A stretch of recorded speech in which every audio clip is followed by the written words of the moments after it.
movie before? I'm sure you've heard of it, or because it's I don't know. I always feel like this movie never gets talked about enough when you talk about good horror movies. That's done by. This is a logical horror movie. John Carpenter is a master of his craft. Can't remember. So pretty much a John Carpenter was a fan of The Thing from Another World, which is it's The Thing is a remake of that movie. I mean, in Halloween, you can see it being shown in the background where they're watching TV when she's doing her babysitting gig, and the kids are watching on TV, and so you could tell this kind of like he you could tell he loved that film. I'm sorry I got a little. I'm trying to make a point. I wish I'd. Nah. So so anyways, the film takes place in I believe it's Antarctica, where a bunch of scientists are doing like experiments and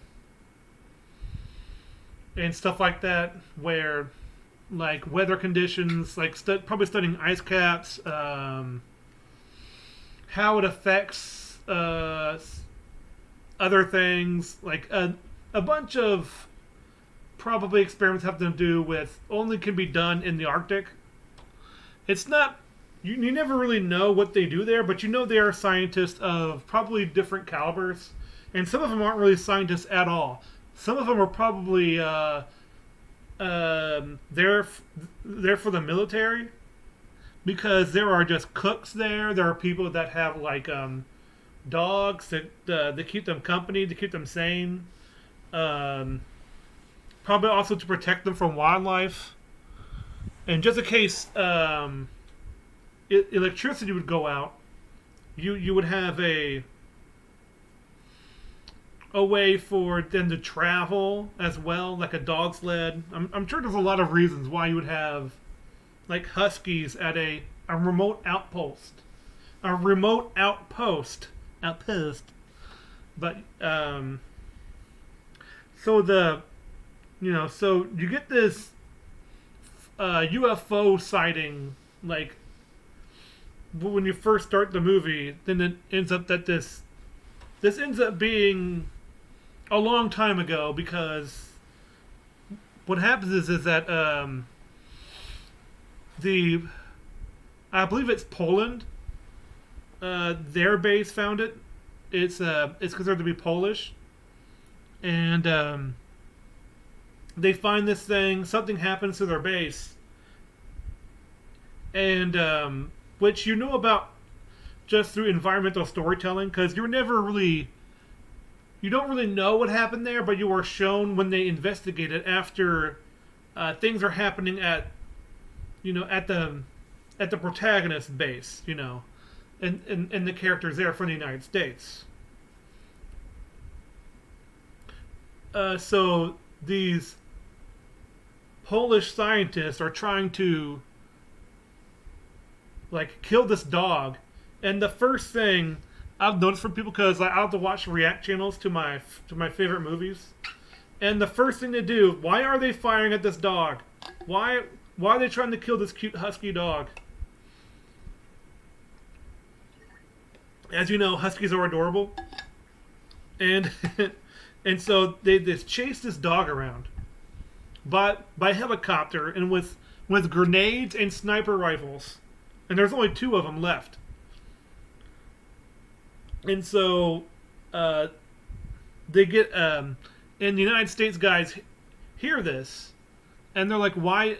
And they wonder why these people are attacking this dog. And so, like anybody would, this the United States like science, or I should say, McCready in his group, because the main character, which is played by Kurt Russell, he's a some sort of scientist. He's also a guy who knows how to get around in the ice because he flies a helicopter, which is very useful to a remote outpost.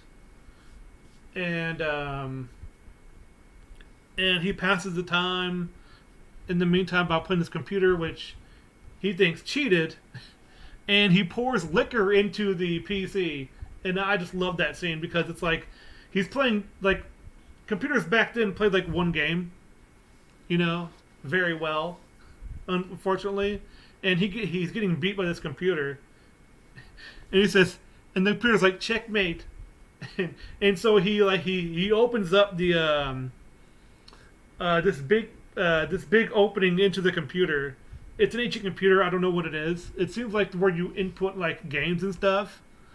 And he just pours his liquor with ice in it into the computer and calls it "you cheating bitch." And that's when all the commotion happens outside. And I'm sorry to go through that, but I just think it's a really good line. It lets you know that this guy is just these guys are, you know, in not only intelligent but also very human. Like they act like anyone would do in that situation, or confined to these quarters. It's like they kind of get tired of doing the same thing over again, even if that means you can't do it anymore. So it kind of speaks to the the humor of the human condition, and also the sort of how they handle the situation being confined to in Antarctica. Which, by the way, it's not really in Antarctica. You can kind of tell. I keep getting on these tangents except about the dog. So they try to shoot the dog, and they get shot by the Americans. These Polish people trying to kill this dog, and one of them, like the pin falls from his grenade, and he tries to find the grenade in the snow. He can't, and he blows up. I'm like, oh my gosh! And so you're wondering, what about this dog is so weird? And so, because of this investigation, they know they were speaking Polish, because they were trying to communicate something. Something was so extreme that they had to kill this dog, and they have nothing better to do. Some of them don't. Like, they have extra people probably to go investigate another camp, so they do, and they get all this visual information about what happened to the camp. Like, this one guy apparently slit his wrist, and it had like ice. It froze solid because there's no real walls there anymore, and so like, and you can tell they brought something in that had something in it, because it's a piece of ice that looks like it's indented, that they pulled something out of, and what turns out that they found a flying saucer, and they have a from like it seems like from the 50s that they have this old film, and so I don't know if it was current or not. It's not made perfectly clear, but it looks like an old black and white film of these people digging out the UFO, and they're standing all around it, and they found this organism of some kind, but it got, I don't think, they don't know if it got free, if it's living right now, or did it escape. All these questions are running through your minds and their minds, so you're kind of in the same boat. Except, since you're the audience, you get insight into what is happening to inside the camp, because you see these ominous, like ominous shots, like camera shots of this dog. And I don't know how they did it, but they made this dog look like he's planning world domination. Because that just shows the visual storytelling of this movie, that they don't have to tell you, that they just showed the dog in an odd position, and it looks like it's like planning world domination, or it looks like it's like, I don't know, like it's like playing Among Us, and this thing is like, I didn't do it, I'm a dog. I'm like, you know, but it's definitely something that you as an audience member know that they don't. Even though you're kind of in the same boat, you're kind of questioning like maybe they should have killed the dog, but so far it's just a dog that wants to know what's going on. It's not really doing anything wrong. It's been with everybody, and you see it be with everybody, like alone with some people, you know. So later on, this guy who's like he just doesn't like this dog brush up against him while they're playing poker one night because really they're unwinding after a long day of probably learning this happened and all that stuff, and they have a poker game. And this guy's like, and this other guy, he just loves dogs, and so he's like, "Hey, you, that guy who loves dogs. I'm sorry, I don't know like all the characters' names. They're not. You see, these characters aren't fleshed out. They're just sort of a way to have dialogue bounce off each other. It's not like they're one-dimensional characters, but they're definitely about two-dimensional. Only MacReady is kind of three-dimensional. They're really just ways for to reflect off what's going on. It's sort of like a Alice in a way. She's not really that interesting. It's just that Alice is a way for us to bounce off the ideas of the wacky things she sees. And so basically, this guy who just loves his dogs takes the extra dog to the kennel where the rest of the dogs are, and the rest of the dogs are like, and he's kind of afraid to go into the kennel, like he is very apprehensive, and as an audience, you're like, where's the movie going with this? And then the reveal happens. It splits its head open like a if you've ever seen Stranger Things, it's like a Demogorgon dog, and it starts split its heads open. It has like tentacles inside of it. It becomes like this abomination of every scientific like factoid you've ever learned. It's like and this is where the title of the movie comes from. It's a thing. You don't know what to call it. That's why it's called The Thing. You know, because when you look at it, you go, that's a thing. Like, yeah, so it's kind of obvious in that respect. So it tries to absorb all of the flesh in the kennel, and so one of the best things that happens out of that is like Mac wants a flamethrower. Mac wants to what? Like, you heard me. Come on, let's go. It's like what? A flamethrower? Like, why do they need a flamethrower in the Arctic in a scientific base? I have no idea. I mean, this is where kind of the military stuff pops in, I guess. Because the military's got to know what's going on up there. I'm pretty sure, like, one of them is a chef. I forgot, there's a really good, black actor in the, in the thing. I can't remember his name. There's Kurt Russell, which he is good. Kurt Russell's very good. What kind of actor? Black. I said black. Blank actor, yeah. No, he's really famous guy. I just can't remember him because because I have a face to the name. Thank you, Seek. But I'm trying to think of his name in the movie. So if you ever saw him, you're like, I know that guy. He has that unique voice and he has this unique look. You know, it's like, oh yeah. If you saw Samuel L. Jackson, you know that was him. You know, it's like, oh yeah, and definitely if you heard his voice, it's kind of one of those actors. No, it's not Samuel L. Jackson. It's not Samuel L. Jackson. Samuel L. Jackson, always a good decision, except when it's not, because you could have got any guy for the prequels. But anyways. So, and so this guy is like, he's very aggressive.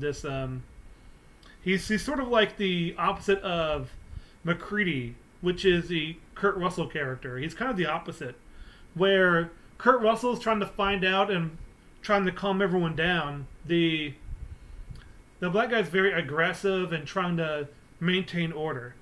But they're both trying the same goals. It's just that humans in a tough situation, their ideas are going to clash with each other.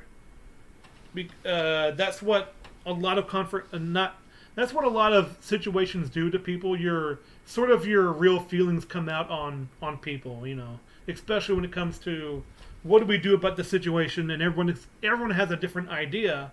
Now you need to do it quickly, and that's kind of what they do. Because here's the thing about this movie: it is actually a very logical horror movie.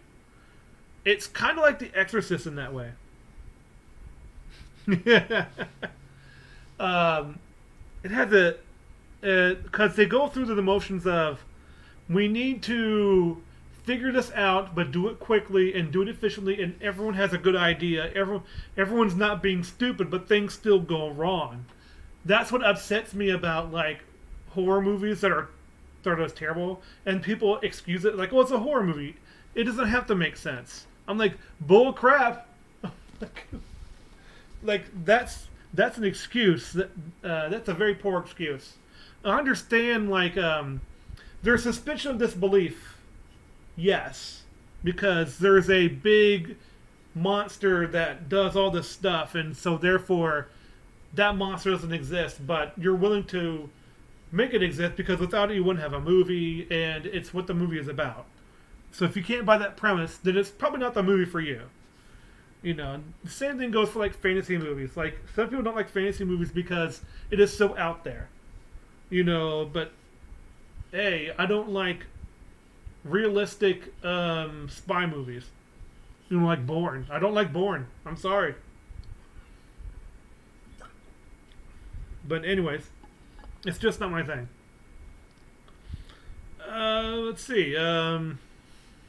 So so they finally get the flamethrower to this thing.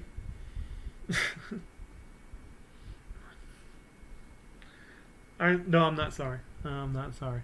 I'm not sorry, but I just don't prefer certain movies. It's kind of like when I tell people I don't like The Godfather, and people are so shocked. I'm like, I just don't like it. I understand it's probably one of the best movies ever made. It's one of the best movies ever made, I know, but it's just not for me. I don't like it. But I understand. I haven't seen it all the way through either, but still, I'm like, But anyway, so they get the flamethrower and they just cook this thing, but a piece of it escapes. And it's horrifying too. Because when this thing is shown in the light, I mean, most of it's shown in the dark, and its tentacles are everywhere. So they use the dark to hide it, and they use the sort of this way to shine the light on it, so you don't get the full picture of what it is. Because if you saw the full thing in full light, it would look it wouldn't look as good. It'd probably look crap. But and so a piece of it gets away through the ceiling. And so they're like, and they're kind of wondering. It's like, we cooked this thing alive. We're going to examine that piece that we found from the Polish camp, and the parts that we found. And so it turns out that this thing can replicate like other things, and they're like, it's like other like living things, but it takes time. And they find this out the hard way when they realize that they're doing computer search, and like even the charred remains have cells that are still active. Like and so so the body that they're like they want to save it because well they found the find of the find of all time. You know, they're gonna win they're gonna win like scientific prizes or like gonna make money off this thing. Like you'd want to keep it too. So I understand where they're coming from. But as a moviegoer, you're like, no, no, no, no, you're stupid. I'm like, no, I mean, at the time, you'd want to keep it too. Since you think it's dead, why wouldn't you keep it? But because of what we heard earlier, it's not dead. And it ends up trying to, it gets another body and tries to conform to it. And you see this um, half transformed human being. It didn't quite have enough time to transform, and you see half of its head looks like half human, half this thing, and it lets out this like gut wrenching roar, this low moan. It sounds like something from Dead Space, and I'm like, ugh. And so like Kurt Russell, like character McCready, like puts down an oil barrel and then lights it on fire with a flare. And like it's very action sort of spill right there, but it was still pretty cool. You know, it's still I mean, it's cool, but it's also very frightening that. And then one of the best lines in the movie comes from this scene, where he says pretty much like McCready says to the rest of his crew, he goes, "I know I'm human. And if you're all these things, you would attack me right now, which means some of you are still human." And I'm like, wow, this movie has like so much logic into it. They're making decisions, and I'll take you through the steps of what they're going to do next. And so one of these scientists puts it under a microscope again and runs a simulation on what would happen if this thing went into a populated city or a town that has any sort of human population. It said it would convert people at a high enough rate that it would spread. So basically, and then because they look like other people, you would never know. And so it would be catastrophic if it reached the mainland. But they're in Antarctica. So, lucky them, I guess. And so it turns out that he also ran a simulation on what's the probability of one of the other people in the camp being one of them. It's 75%. I'm like, oh, that's too high. And so he starts to destroy their radio equipment, the communication equipment, and injures the radio officer with an axe. And he's just going to town. And then he makes a barricade in this radio room and starts to fight off invaders. It's like he knows from his research. I should say Wilford Brimley that's Wilford Brimley, by the way. You know the guy that said diabetes? That's him. He's in this movie. He's he's a doctor. He's just angry because he needs his insulin. So yeah, he's just like like we'll get you your diabetes medicine, and that's diabetes. You know. So he's just doing all kinds of stuff there. And so pretty much they calm him down and they put him in a shack. And he's like, "Let me out." And like, no. Like, we're going to leave you in this shack way over here, away from the others. We're going to quarantine you. Not just quarantine, but we're going to keep you here like a jail. Like, they're trying their what they can do, the most logical thing they can do.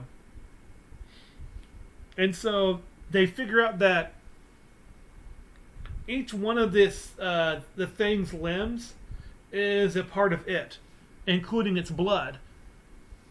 So if you were to punch this thing's face, you're punching its whole body.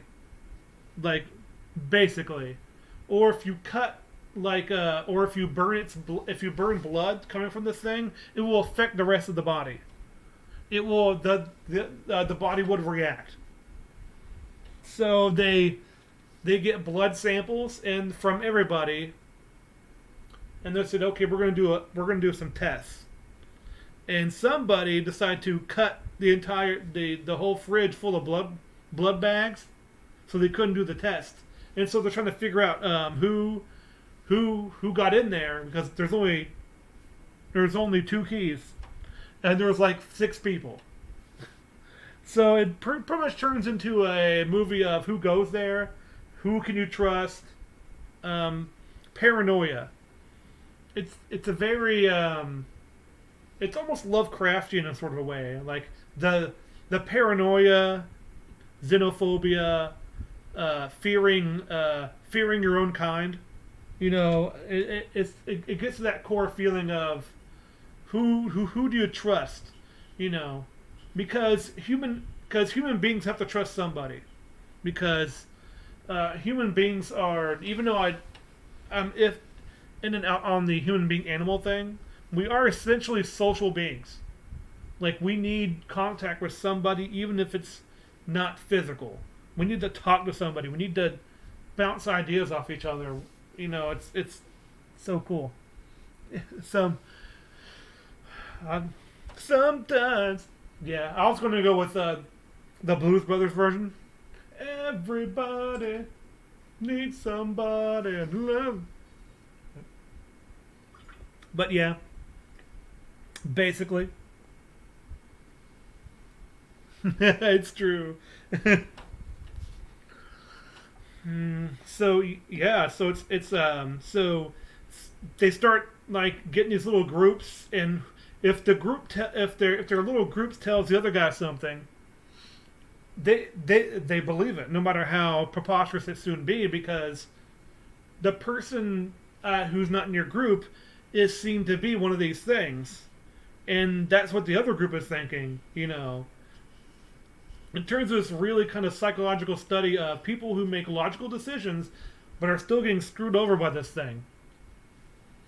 And so they start suspecting each other. Like, I think the thing plants false evidence also on other people, like, because you don't know who's who. Like burnt shirts somewhere, or discarded other things. Like it could have transformed into the body and they just replaced their clothing. Like, it's very interesting. And so they find another way to do the blood test. One of the most famous scenes ever. And there was a.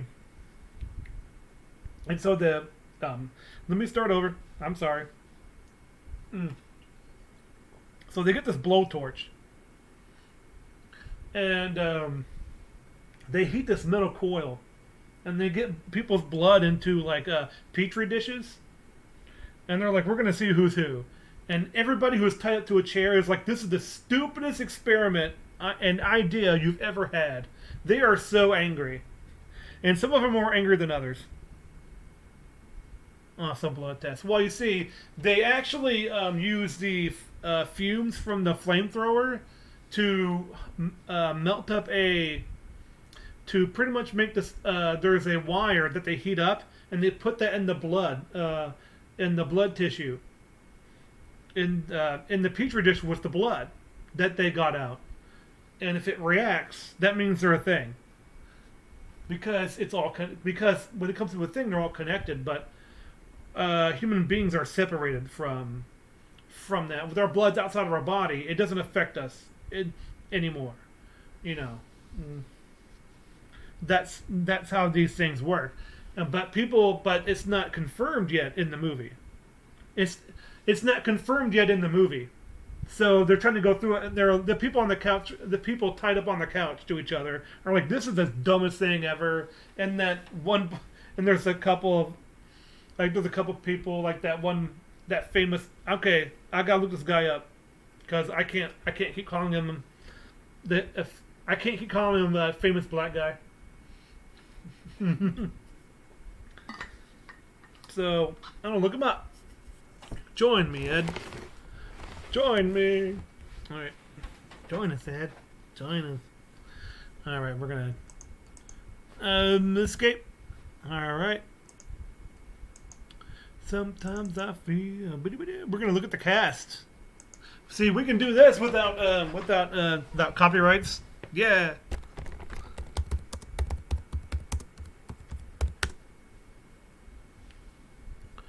Wilford Brimley, Kurt Russell, Keith David. Yeah, Childs. Keith David.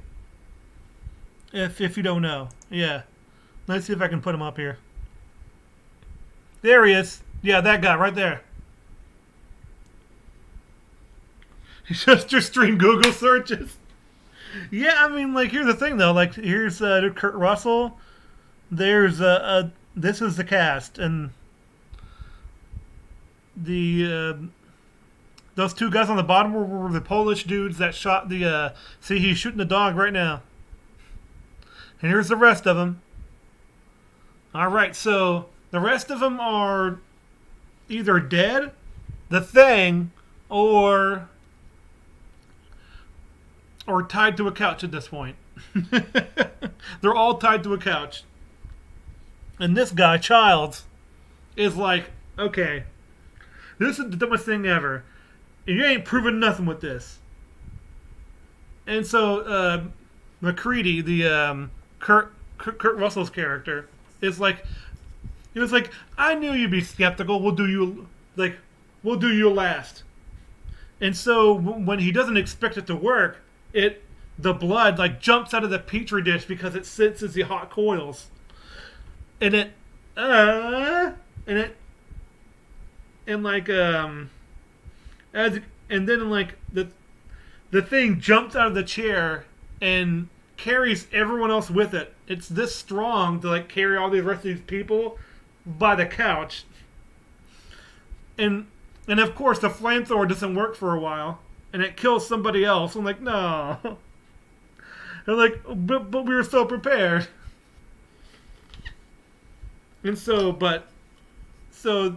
they get rid of him. It tries to run away, and one of the most famous scenes is the spider. So this head grows spider legs and walks away. And one guy turns around and he's like, you gotta be freaking kidding me. And they burn that too, but of course, something could still be out there. And the rest of them standing up are like, they get flamethrowers too. And like, yeah. And so everybody else passes. And this guy, this old guy right here, he's like, well, if you wouldn't mind, I don't want to spend the rest of the winter on this frickin' chair. It's like, oh, okay.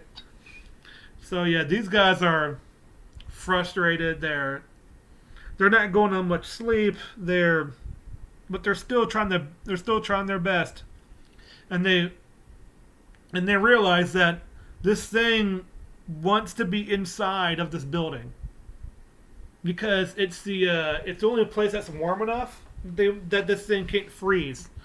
If this Thing freezes, it will remain dormant. And they know that.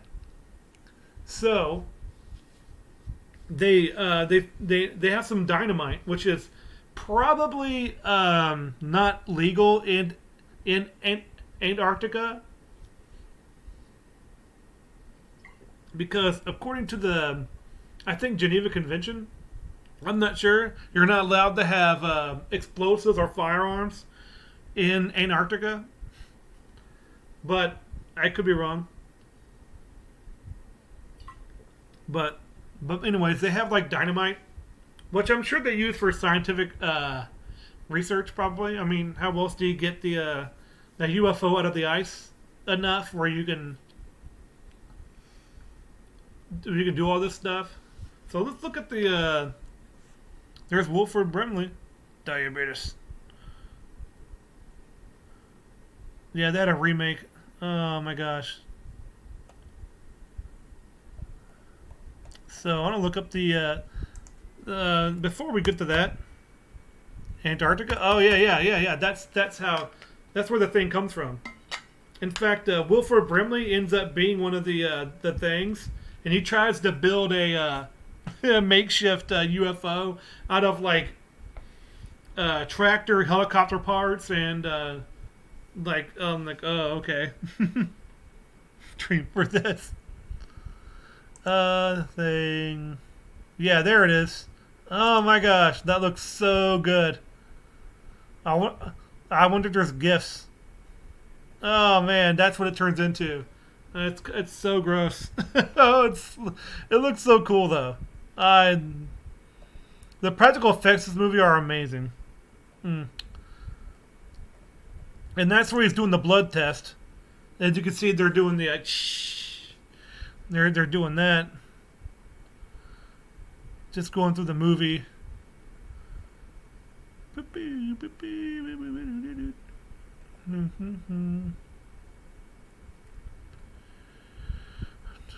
Yeah, here's their in, in investigating the Polish camp. So yeah, so another thing about the movie, spoilers by the way, that the Polish camp, what's happening there is not what happening at the American camp. They are completely screwed. There's no coming back for it, and they said we're gonna make it dead even. Oh yeah, there's the well, he's not half, but his body is like half. Oh my gosh. He that's where they caught him outside, and he's like, he tried to take over a body, but didn't have enough time, and he lets out this roar, this kind of like one of those peace peace guys from Dead Space. Yeah, and he's just like, "Roar." I'm like, it's so creepy. It sends chills. There it is. There it is. There's the spider. There's the spider head. Yeah. Just saying, like this. Just doing these shouldn't.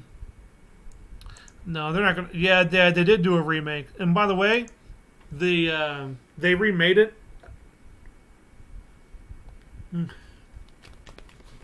I know, right? Like, yeah. Like if kill it with fire, fire exactly. Mac wants a flamethrower. By the way, Kill It With Fire was inspired by this movie.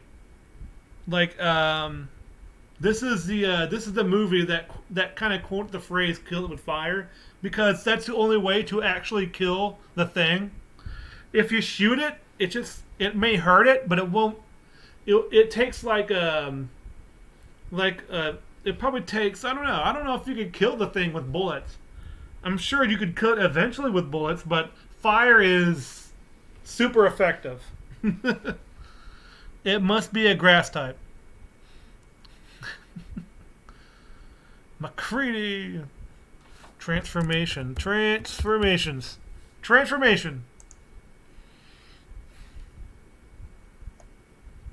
Yeah, this thing is so. Oh my gosh. Gross. Yeah, here's what. That's a black and white picture, but it's still like that's what the dog. That's in the kennel when it tries to absorb the dogs. Look at that thing, man. What is all this? If you ever see this thing is like it's not stop motion. It's a puppet.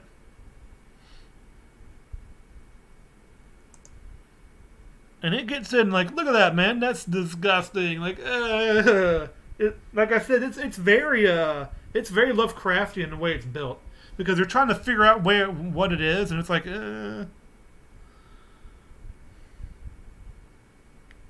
So yeah, I can't find any. I can't really show anything, but geez. Yeah, this it's definitely has a lot of gross practical effects. But yeah, so short story is that they can't really survive with this thing and they can't let it go. So they decide to say the heck with it and just burn down the entire place and fill it with dynamite. And the thing tries to stop them. And so like all of a sudden like the thing, which is Wilford Brimley at this point, puts like its hand into someone's mouth, and then like you can see the fingers go through the mouth and all this stuff like outside the mouth like like it's I mean it's really cool if you like that sort of stuff. But it's very visceral. This movie is, I would say, visceral because it doesn't hold anything back. Yeah, 2011 thing sucks. It sucks so much. It's just a monster. It loses all of its tension and the way it was. It is inconsistent with the one from 1982. I mean, it's like almost every remake ruins every single franchise ever. just just stop when you're ahead. Okay. It's supposed to be the Polish team, by the way, in the remake of the prequel, and it doesn't make any sense.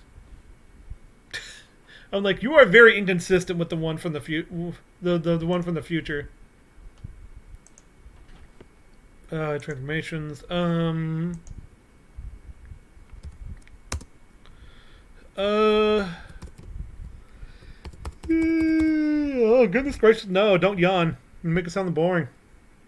I was trying to find the doctor table. The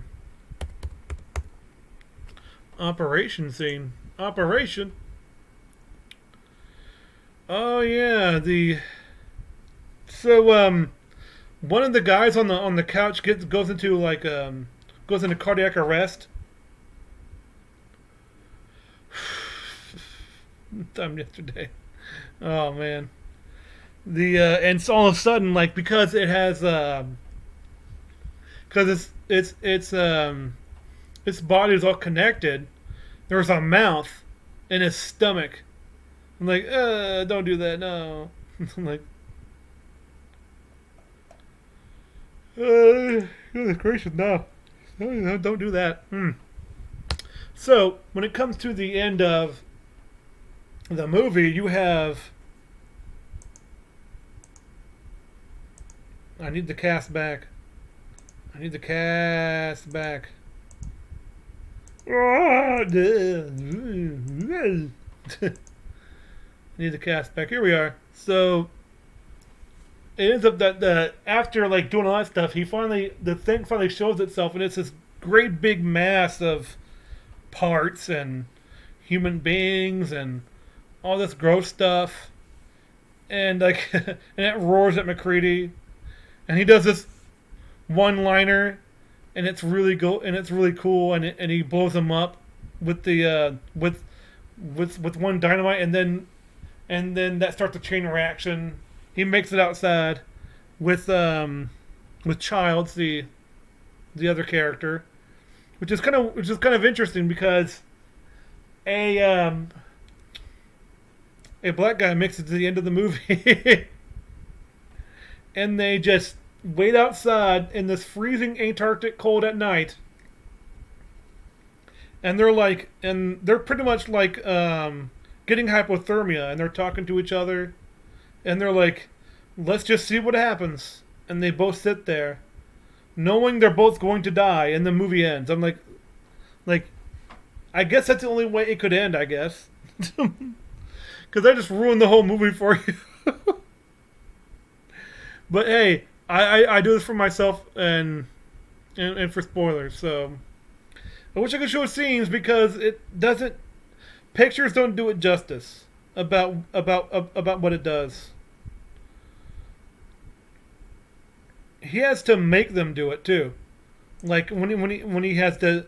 So this is the scene before the couch, and he's like, "You guys are gonna sit down on the couch.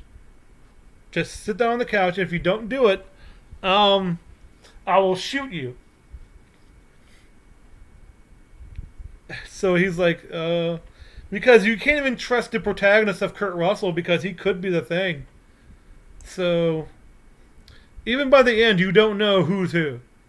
That's the thing about the thing. I did it.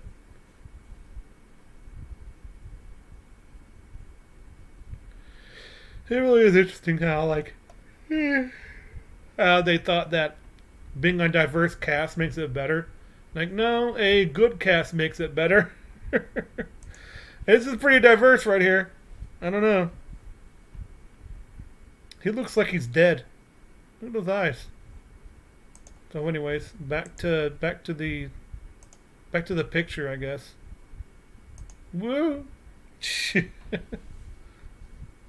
What else can I say about this movie other than they hide the creature well when it's in areas that you're not supposed to see it, because if you saw the whole thing, it would look like crap. That's why they hid it. It's just like in the first Alien movie. In the first Alien movie, you're not if you saw the whole creature, it would look stupid. But of course, that's movie magic of great great filmmaking. Are you kidding? This movie is fantastic. It is fantastic. It is pretty much a suspense thriller, and they take every logical step.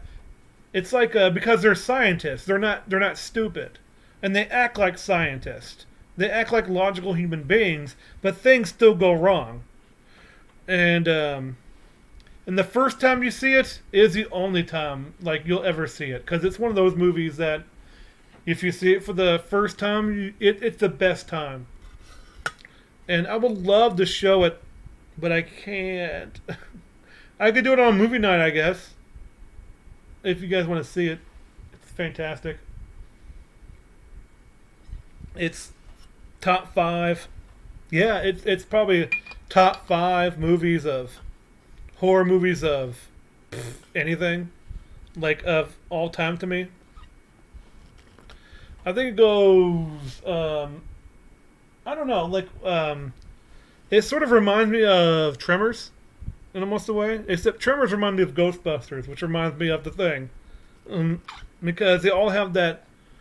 They take the logical steps, and it's human error. It's not just human error that gets in the way. It's not them being stupid. I know Discord. I know I should put in Discord, but plus it's Blu-ray. That's another problem with it. But whatever. I have a DVD in its Blu-ray. I'm like, no. I could probably get a Blu-ray extension, but why would I do that? Blu-ray problem because I can't play Blu-ray on my laptop. That's why. And it would take an extension to do it, and I could do it on my PS4, but no one can see that either because it's a closed platform. It's a bummer. So, what else can I say about this? The acting is really good. I will say the characters are two dimensional. Like I said, like you don't get to know them super well, but you know them like, hey, this guy's on screen. You know what he does, and that's what he's there to do. There's a cook, and he's just the cook, and he rolls around in rollerblades, and he has headphones on and likes his hip hop music of the of the early '80s, and there's also a guy who just handles the radio. That's what he does, and he's on contact with everybody.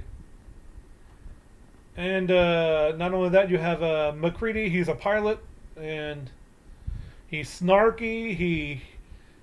He's definitely a leader type role. The Kurt Russell character.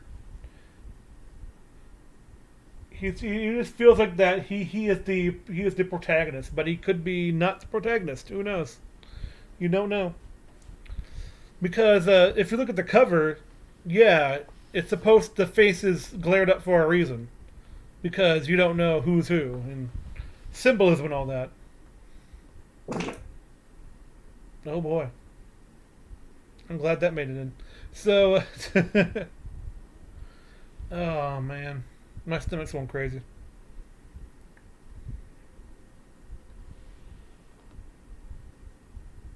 Two movie files. That's right. You can get a digital copy of stuff too, but I don't have that luxury. Hmm.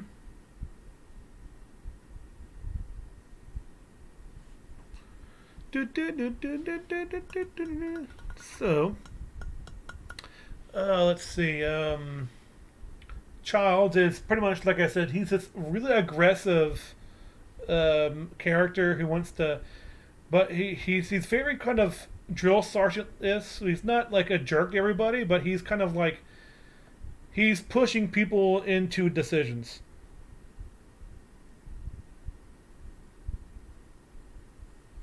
Oh no, no! I'm not hungry. I just have upset stomach from eating.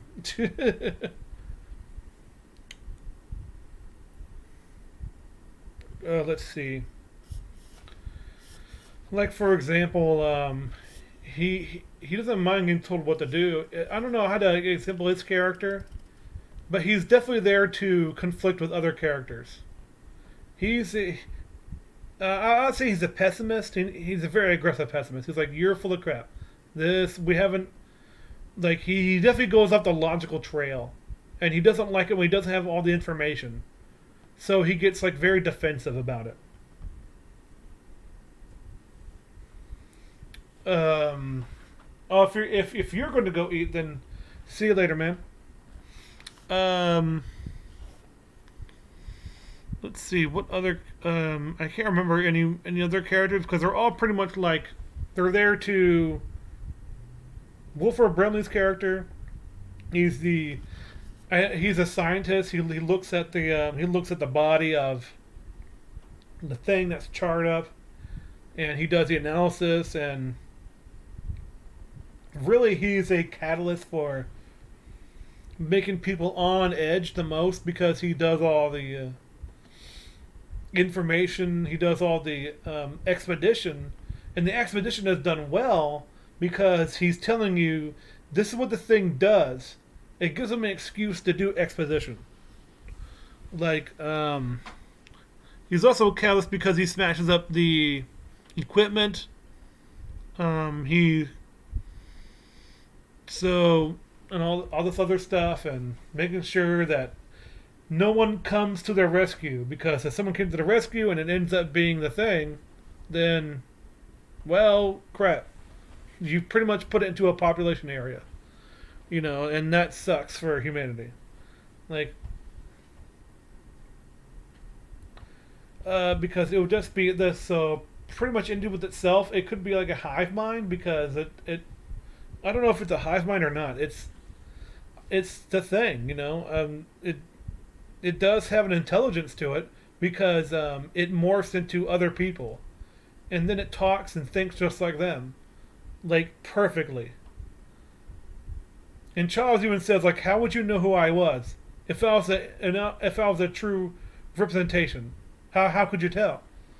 And he's like, ooh, that's an interesting concept, to wrap your head around.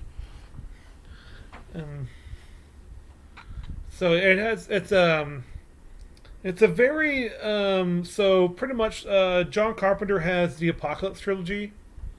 The Thing. I believe there's one called The Mouth of Madness, which is about Call of Cthulhu, I think. And then The Prince of Darkness. And I've never seen those two. I need to see the other two because those sound like a good time. Let's see. What else about like John Carpenter also did Halloween? If yeah, I said that before. But still, this is a. I would suggest going to check it out because it is a not just a good movie for horror. It's also good for decent acting. A good suspense movie based off a mystery that you're trying to figure out with them, and seeing thing happens in real time. It's I mean a mystery in real time. You're not seeing it beforehand. it's a very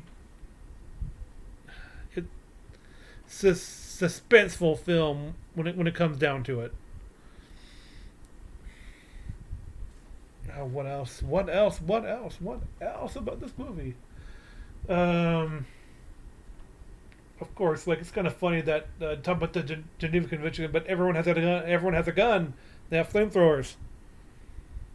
I wonder if it was mentioned that like during the video I was watching about the thing that they were mentioning like you could use the flamethrowers to heat the pipes so they don't get thawed out. I'm like, okay, like I guess I don't know if they use the flamethrowers for excavation, but it really is a throwaway line to pretty much dismiss it when they says like Max wants the flamethrower. Like Max wants the what? It's like you heard what I said. Now let's go. It's like okay, we're not going to question it. Let's move on. Like it's just a very good line. If you ever want to see it, you can if you ever want to see that line, you can look it up. Cause hold on. I'm not going to show it, but it should autofill to that because it's such a good line. You would think you think it would autofill on YouTube. Um, Mac. Mac wants the flamethrower. There it is, right there. You think I get caught for a 7 second clip? Because this might be the end of the stream. Okay, hold on. Mac wants the flamethrower. Mac wants the what? That's what he said. Now move. Okay. That was it. Done. Okay. See? Nothing. There's nothing there. Nothing to see here. God. Yeah, probably. So yeah, it's one of the most famous scenes ever because he's like the heck, like what are you talking about? Oh man, there's some great funny scenes in that movie. There's some it has some comedic moments, like the beginning.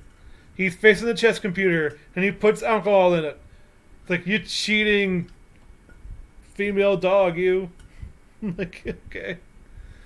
You can tell I'm not a cussing person, but yeah, but I'll watch something with cussing in it. Ain't I a strange creature? Oh man, that's some good stuff.